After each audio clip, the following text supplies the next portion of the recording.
The second part of the Gerber AccuMark program for engineer Ashraf Abdullah.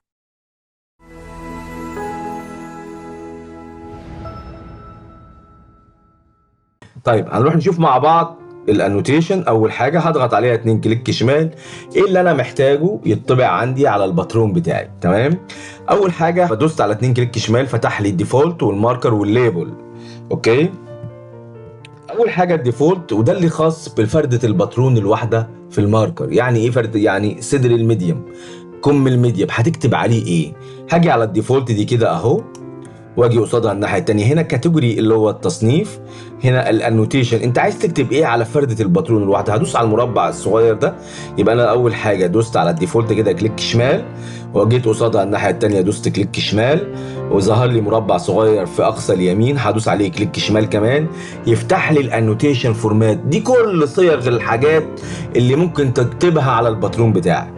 ماركر نيم، ماركر ديسكريبشن، انا شارحها دي بالتفصيل، موجوده عندكم على القناه هتلاقوها موجوده. تمام، انا هنا هو مختار السلكشن اللي هي اختياراتي، هو مختار حاجات معينه انا همسحها واقول له لا انا هعمل على ذوقي، انا اللي اختار ايه اللي يتكتب وايه اللي ما يتكتبش. تمام كده. طيب، فكره البرنامج عموما كحاجه متطوره في مجال الملابس قايمه على التوفير في كل حاجه، توفير في الوقت، توفير في الجهد، توفير في القماش، توفير في الورق، توفير في الحبر. طيب، فانا مش محتاج اكتب موضوع انش على الباترون بتاعي، انا محتاج بس ريفرنس ليا ان اكتب اسم القطعه، ده صدر ولا ظهر ولا كم ولا لياقه ولا اسوره، واكتب المقاس عشان البنات في الكنترول بعد القص هيبدا يعمل ايه، اجمع مقاس الميديم كله لوحده واجمع اللارج كله لوحده، فبالتالي هندخل على الصاله بتاعه الانتاج مقاس خدوا يا اولاد اشتغلوا الميديم، ما تخلصوه هدخل لكم اللارج، خدوا يا اولاد خلصوا اللارج هدخل، وهكذا. طيب، فانا محتاج اكتب الحاجات دي، وفي ناس طبقا للظروف اللي احنا فيها الايام دي قال لك لا لا لا لا، المفروض انا بشتغل مع ناس فاهمه. طيب هنعمل ايه؟ قال لك لا اطبع لي بس المقاس بس، هو يبقى عارف بقى ده كم ولا صوره. لا لا لا، خلينا نشتغل شغل جميل بنظافه وشياكه. طيب، انا محتاج اول حاجه هكتب اسم القطعه. اسم القطعه اسمه ايه هنا؟ بيس نيم رقم 18.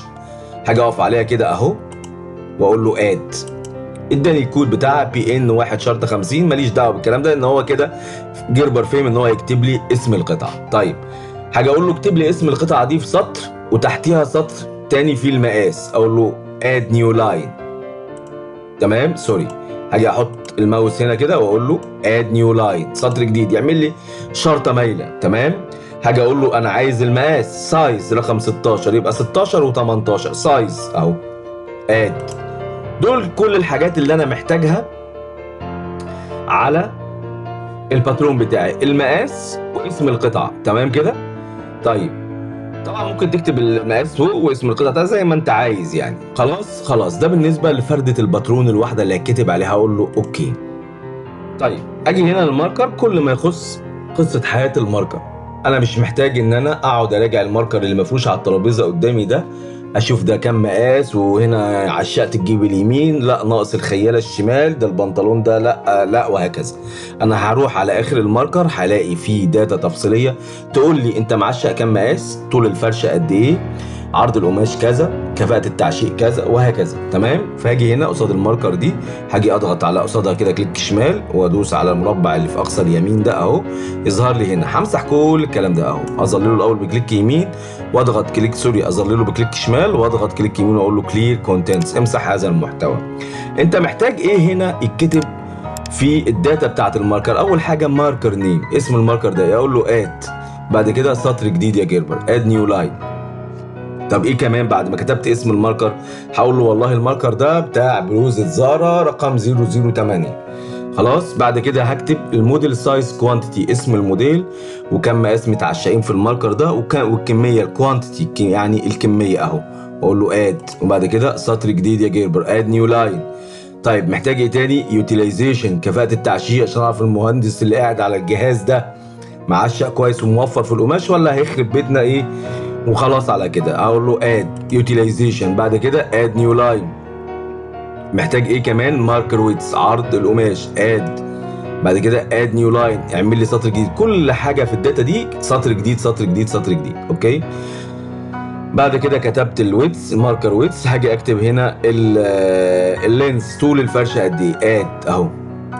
تمام. بعد كده لو انا عايز زي بتوع التخطيط اكتب الديت التاريخ عشان اعرف في يوم كذا قصيت مثلا موديل القميص، يوم كذا قصيت موديل البنطلون، وهكذا. ديت اهي، لو انت عايزها، مش عايزها خلاص. خلصت الاعدادات بتاعتي اللي هتتكتب. يبقى هنا في اخر الماركر عندي البلوتر هيطبع لي اسم الماركر، وهيطبع لي اسم الموديل وكم مقاس والكوانتيتي كام قطعه متعشقين في الماركر. اليو اللي هي اليوتيلايزيشن. تمام. الويدث اللي هو عرض القماش قد ايه. طبعا احنا عارفين ان في علاقه ما بين عرض القماش وما بين طول الفرشه، ان كل ما استخدمت اقصى عرض للقماش كل ما حققت اقل طول للفرشه نفسها. بعد كده اللينس طول الماركر ده قد ايه، الديت اللي هو التاريخ، هقول له اوكي. طيب هلاقي هنا بعد كده مكتوب لي حاجه اسمها ليبل دي. عندي ايه الليبل دي بقى؟ خلينا ناخد فكره مبسطه عنها. انا كنت بشرف على مصنع لاشقاء من تونس في المنطقه الحره، فلقيته بيطبع الباترونات كلها بالخياطات. فسالت الراجل ليه بتعمل كده؟ قال لي عشان اتشيك على الراجل اللي بيقص، اطمن ان هو ما خدش من كشاتير الخياطه. فانا عايز اعمل كذا انوتيشن عندي في الستورج اريا. لو العميل طلب مني ان اطبع الماركر بتاعي بالخياطات، اتس اوكي، ما عنديش مشكله. طلب مني ان اطبعه من غير خياطات عشان الراجل ممكن يتلخبط، ما عنديش مشكله برضه. طيب الخياطات اسمها بالانجلش او اسمها في الجيربر سيم الاونس، يعني سماحيات الخياطه. طيب هاخد اول حرف منها اس، يبقى هكتب كده بايدي ليبل اس اهو. ليبل LABEL اس. تمام. كتبت انا ليبل اس، وهاجي قصادها الناحيه التانيه. انت عايز الخياطه دي تطبع زيها زي الباترون، يعني الباترون دايما بيطبع بخط اسود ساده، فانت عايز تطبع خط الخياطه جوه الباترون بتاعك بخط اسود ساده، ولا تخليه مختلف عن خط القص عشان تبقى مميز للحته بتاعتك؟ خط الخياطه اسود ساده، او خط القص منقط، او خط القص اسود ساده، وهكذا.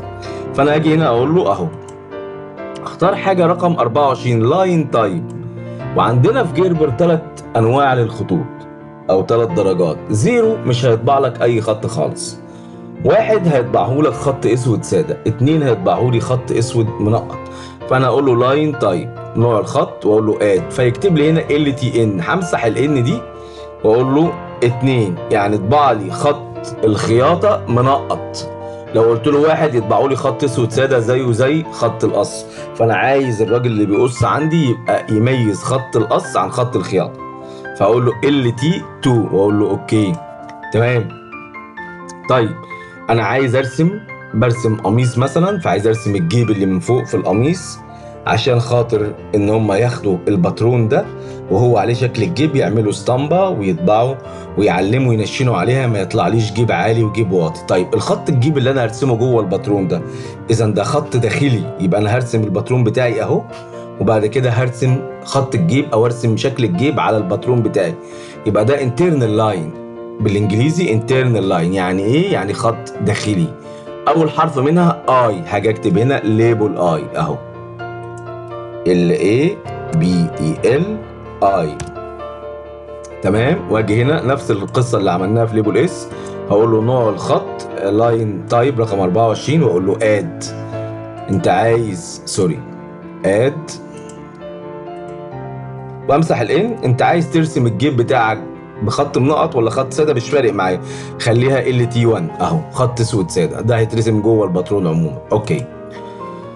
تمام كده. انا مش محتاج اي حاجه تانية غير دول، الليبل اس والليبل اي. كده انا ظبطت الانوتيشن بتاعتي. حاجه اقول له سيف اس عشان يبقى عندي كذا انوتيشن. تمام كده اهو، سيف اس. هتسميها ايه دي؟ هي اصلا كان اسمها الاساسي اللي بتنزل بيلت ان مع الستورج اريا ايه. هقول له لا دي شرطه، واقول له سيمز دي بالخياطات. اي ماركر هتطبعه هيطبع لك الباترون بخياطاته. تمام. طيب انا عملت دي. طيب عايز اعمل واحده تانية من غير خياطات، هاجي للليبل اس دي وامسح رقم 2 واخليها 0. احنا اتفقنا ان درجات الخطوط عندي في جيربر من 0 لحد 2. 0 مش هيطبع لي حاجه خالص، وهقول له سيف اس. الاقي بقى عندي في 2 انوتيشن جوه جيربر توجذر. اقول له دي ايه بقى؟ نو سيمز، دي من غير خياطات خالص اهو. نو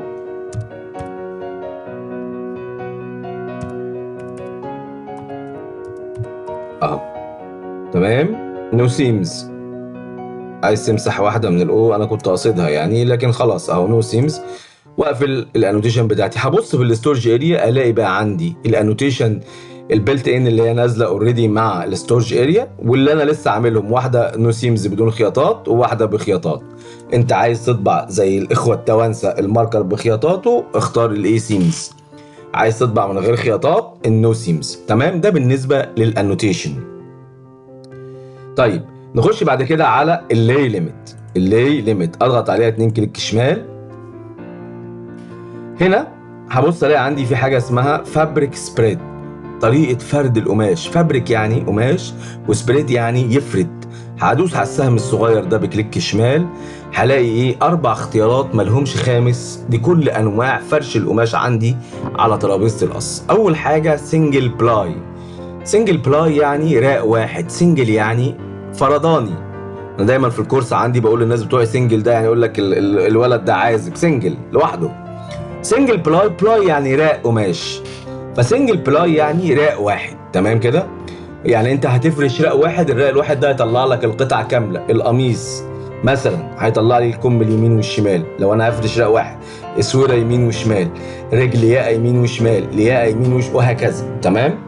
طيب بعد كده فيس تو فيس، شرحه نفسها اهي، وش في وش، ان انا هفرش قماشي وش في وش. بعد كده بوك فولد، انت لما تجيب كتاب، بوك يعني كتاب، فولد يعني متني. الكتاب دايما بيبقى متني من ناحيه ومفتوح من الناحيه الثانيه، لما تيجي تفتحه نصين كده عشان تبدا تقرا فيه، فيبقى هو مقفول من ناحيه ومفتوح من الناحيه الثانيه. بوك فولد هنا لو انت جايب متر ونص مثلا عينه ولا حاجه، فبتحط البورصل على البورصل، هيبقى عندك ناحيه متنيه وعندك ناحيه مفتوحه، بورصل على بورصل. تيوبلر، تمام. تيوبلر اللي هو القماش النسيج الدائري او الاسطواني الموجود عندي في الباراسولا والبيكا وكل الاقطان. ويمكن احنا في فيديوهات لينا على قناه اليوتيوب انا كنت عامل لكم كذا حاجه ازاي اتعامل مع اللي ليميت. لما سالني احد اصحاب المصانع الملابس الرياضيه ان هو عايز جزء معين يتعشق بطريقه جوه الماركر وجزء الاخر يتعشق بطريقه تانية، فكان من خلال اللي ليميت، وعملنا بيها فيديوهات موجوده عند حضراتكم على القناه بتاعه جير بورتوجيزر. طيب بعد كده عندي، يبقى احنا قلنا انواع فرش القماش 4: سنجل بلاي، فيس تو فيس، بوك فولد، تيوبلر، وشرحنا كل منهم بالتفصيل. بعد كده باندلنج. باندلنج يعني ايه باندل اساسا؟ المقاس الكامل، ويمكن ما حدش شرح الكلام ده قبل كده. ايه هو المقاس الكامل؟ لما اجي اقول له حضرتك انا بلبس مثلا قميص مقاس لارج، تمام، فحد بيهزر معايا، فالقميص اللارج ده انا عندي كم يمين وشمال واسوره يمين وشمال، حد بيهزر معايا فشد الكم بتاع القميص ده خلعه في ايده مثلا، خلاص يبقى هنا خد بيس من البندل، خد قطعه من المقاس الكامل. هو القميص اللي انا لابسه ده قطعه كامله، مقاس كامل على بعضه، مقاس لارج منتج. تمام، انت هتاخد كم يمين مثلا، يبقى انت خدت قطعه من المقاس الكامل، يبقى البيس جزء من الباندل. تمام كده. هنا باندلنج يقول لي المقاس الكامل، اتجاهات المقاس الكامل للباترون جوه الماركر. طيب فادوس على السهم الصغير ده كده اهو. اول حاجه هلاقي all bundle same direction، كل المقاسات كامله بمصاريفها، تمام، بمحتوياتها في اتجاه واحد، وده الاختيار الاصعب والاكثر تكلفه في استهلاك القماش ده بتاع القطيفه. تمام، all bundle same direction، كل المقاسات بتاعتي اتجاه واحد. بعد كده alt bundle alt direction، كل مقاس منفردا بذاته او مستقلا بذاته في اتجاه. يعني القميص مثلا لارج بمصاريفه باسورته باللياقه بكل حاجه ناحيه اليمين، اكس لارج بمصاريفه بكل حاجته ناحيه الشمال، يبقى كل مقاس منفردا بذاته في اتجاه، وده اكثر استخداما لان هو بيوفر لي ان هو عاشق ومعشوق رايح وجاي. بعد كده سيم سايز سيم دايركشن، يعني نفس المقاس نفس الاتجاه.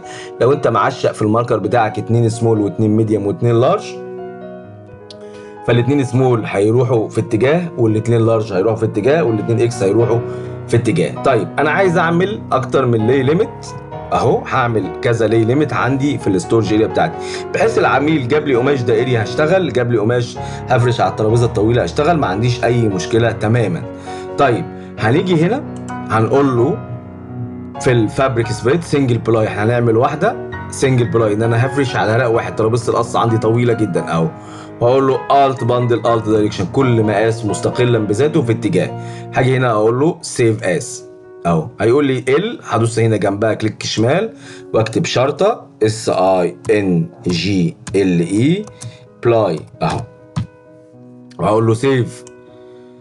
ادي اول واحده. هاجي هنا بعد كده هقول له والله لا احنا عندنا ترابيزه قص صغيره فهنفرش وش في وش، كل رقين يجوزوا بعض اهو فيس تو فيس، واجي هنا اقول له سيف اس. هبص الاقي السنجل بلاي انا عملتها موجوده، اجي هنا كليك شمال وامسح دي كده واكتب له فيس تو فيس FACETO اهو فيس تو فيس. تمام كده سيف. طيب هنفترض ان العميل هيجيب معاه وهو جاي كمان قماش باراسولا او قماش بيكا مقفول من ناحيتين، نسيج الدائري. تمام اهو، هقول له تيوبلر. تمام، واجي هنا اقول له سيف اس، واجي امسح الفيس تو فيس دي واختار واكتب تيوبلر. يبقى العميل هتفرشوا ايه يا اولاد النهارده؟ هنفرش قماش دائري يا باشمهندس، اختار التيوبلر. هتفرشوا ايه؟ هنفرش رق واحد. اوكي تمام، BLAR. تمام كده اوكي، بكذا لي ليميت اهو فيس تو فيس سنجل بلاي تيوبلر جوه الستورج اريا بتاعتي. تمام كده تمام كده. طيب الكوست اوردر هنشرحه بالتفصيل مجبرين بعد ما نخلص جدول الموديل، فمش هنشرحه دلوقتي. واحنا قلنا ادينا فكره عن البي كاتر، لو انا عندي كاتر خاص بجربر او باي براند تانية. البي رول سيرش دي شرحتها لكم في المقدمه وانا بقول لكم فكره عامه عن محتويات الاستورج. البي ماركر بلوت دي مهمه، هدوس عليها 2 كليك شمال اهو. تمام. الروتيشن اول حاجه انت عايز تطبع الماركر ده في اتجاه الورق بتاعك فهتختار 0. طيب لو انا بطبع عينه، انا سي مثلا عندي عرض الورق بتاع البلوتر 180 وبطبع عينه مثلا طولها 120، فبدل ما اطبعها بالطول اطبعها بعرض بعرض الورق سوري، فاجي هنا اختار 90 درجه اهو. طيب 180 اللي بالك عكسها الناحيه الثانيه، سالب 90 العكس برضو لا، فانا اقول له لا انا هطبع في اتجاه الورق زي ما الورق راكب في البلوتر عندي. تمام. هنا شويه اختيارات، عايز تطبع خط النسيج هتعلم على بلوت جرين، مش عايز سيبها فاضيه زي ما هي. والبلوت بيس انوتيشن اهي، عايز تعلم على دول كده علم عليها يطبع لك كل الحاجات الموجوده وتسيف بعد ما تعمل. هنا عندي سكيلينج، طبعا انا بديكم فكره عامه، هنا ما بلعبش في اي حاجه خالص، هي بتبقى جايه اوريدي على الديفولت. سكيلينج الاكس والواي، انت عايز اكس طول الباترون بتاعي، واي عرض الباترون. تمام. فالاكس عندنا انا عايز اطبع الباترون بتاعي بالحجم الفعلي، او الماركر بتاعي طوله على التعشيق 7 متر 60، يطبع لي على الماركر لما اقيسه بالمازور على الورق 7 متر 60. يبقى سكيلينج في الاكس طول الباترون 100%، والواي عرض الباترون 100%. يعني انت قلت له عرض القماش عندي 160، ما اجيش اقيس بالمازور على الورق الاقي 158، لازم يطلع 160. خلصت اعداداتي كده هسيف، واقدر اعمل كذا اعدادات للبي ماركر بلوت، ان انا زي ما قلت لكم الروتيشن اخليها 90، لان انا اقول له سيف انا ما عملتش غير دي بس اهو. خلاص انا مش عايز اشتتكم، الموضوع سهل جدا، مش عايز حد يخاف من الاستورج، الموضوع ابسط مما يكون. تمام. بعد كده بي نوتش، جدول النوتشات، انت عايز جربر مدلعانه فعامله لنا اشكال للفورد نفسه، في شكل على شكل شرطة عادية، وشكل في، وشكل تي، وشكل يو. الأكثر استخداما دايما في المصانع شكل التي. هنيجي هنا ندوس على البي نوتش، 2 كليك شمال كده اهو، يفتح لي جدول النوتشات. تمام. هنا سيريالز اهو، نوتش تايب، هاجي ادوس على سلايد يعني شرطة عادية خالص، هدوس جنبيها كده في نفس المربع اهو، يظهر لي السهم الصغير ده، اضغط عليه كليك شمال، هيقول لي سلايد شرطة تي يعني شكل التي، يطبع لك الفورد على شكل تي، وده الاكثر استخداما.